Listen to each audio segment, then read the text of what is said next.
Yeah, it does. I agree, but I mean, it's we just. I had a buddy. He had a JK just like this one, same color and everything, and they went somewhere. They parked actually next to a dumpster on one side. It really wasn't even in a parking place, so nobody else would park next to him. Yeah.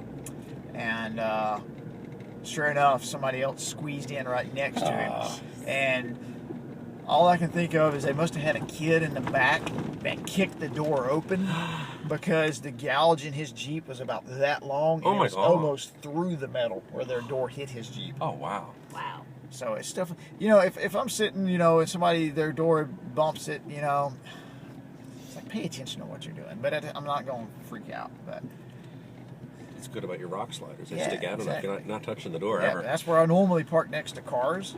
So I don't know if anybody's been down or on the Pat's Peak. Going to be on part of the. Yeah, if they swing their door. We're doing Pats, dude. down the ski We area. are? I have not That's been not on our Pat's. trail. There was somebody Years. complaining on Jeep Right Forum the other day. We're out here last. I think it was Jeep. It was either Jeep Forum or Wrangler Forum. I say the other day. This was back a little while back, but they were sitting in their car at the grocery store waiting on their spouse. Yeah. On the And this lady pulls up next to him and parks, swings her door open, and smashes her door on his rock rails. Oh, jeez. Called the police because his rock rails damaged her car. Sorry. What'd the cop have to say about that? That's Absolutely awesome. nothing. Yeah. For one, if I know in Alabama, if you're in a parking lot and you get an accident, it's private property, so the police can't do anything. You should It's, have it's said, up to the insurance. lady, you scratched my rock rails. If she was acting like that, I mean, hey, if you just smashed your door, I mean, apparently she put like a $50 size. Well, yeah, hitting the rock rail, Yeah. slamming it in, yeah, I would That's do right. it. I was able to slide my car sideways to run into your door. Yeah. So it's like, I feel sorry for you that you just smashed your door, Don't but be so Open your door stupid. more pay carefully. attention to what you're doing. Yeah. So yeah, if she would have been all nasty like that, like he would say I would have been like, I think you owe me some new something because you're at least paying to have my rock rails repainted. Yeah. Yeah. Because that's like the guy that hit me.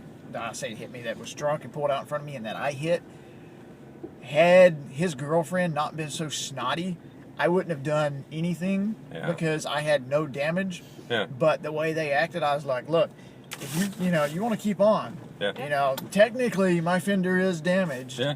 Even though I'm not worried about it. Yeah. And they kept on, so I'm like, you know what? All right. That's why I called the cops with the one that hit me from behind.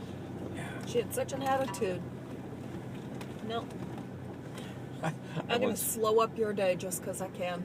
I once had a young kid, like 17, 18-year-old kid in a Camaro hit me from behind my Subaru. And he gets there. He goes, oh, man, I'm sorry. This sucks. I'll give you $200, but you just forget about it. And like my bumper's hanging off. I was like, $200? No. Yeah. It was $2,000 to fix the Oh, car. man. He wanted to give me $200.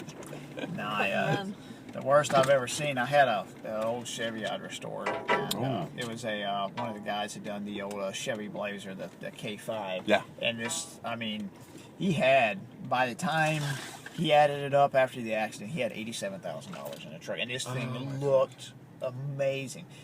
I would hope so. This kid rear-ended him. He was stopped turning right into his driveway off of a main state highway. And he had somebody coming, so he was waiting on them. A kid on a newer model Dodge 1500 rear-ended him at about 60 miles an hour. Oh, jeez. And the kid had been drinking, was underage, had no license, and there was no insurance on the other vehicle. Of course. And it was his parents' vehicle, or the insurance wouldn't cover him, or some battle they were fighting because he was underage, alcohol, no license, so they were getting a run around, and basically the insurance company was like, yeah, it's like $3,000 and we'll tow you on your vehicle.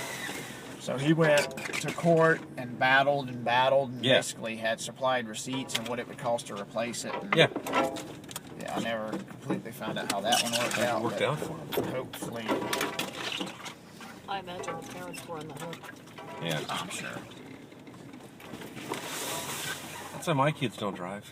I don't want to pay the insurance. They live with their mother for the most part, and for a few times a month back when they were younger. No, they're not getting in a car.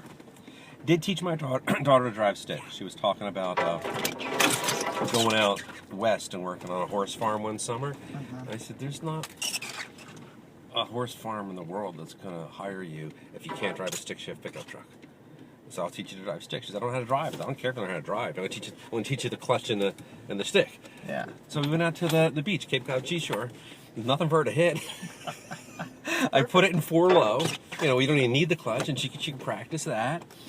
And the first time she shifted from first to second, we moved 10 feet to the right. But she looked down at the shifter and sort of forgot about the steering wheel. She was a little scary that way. Yeah.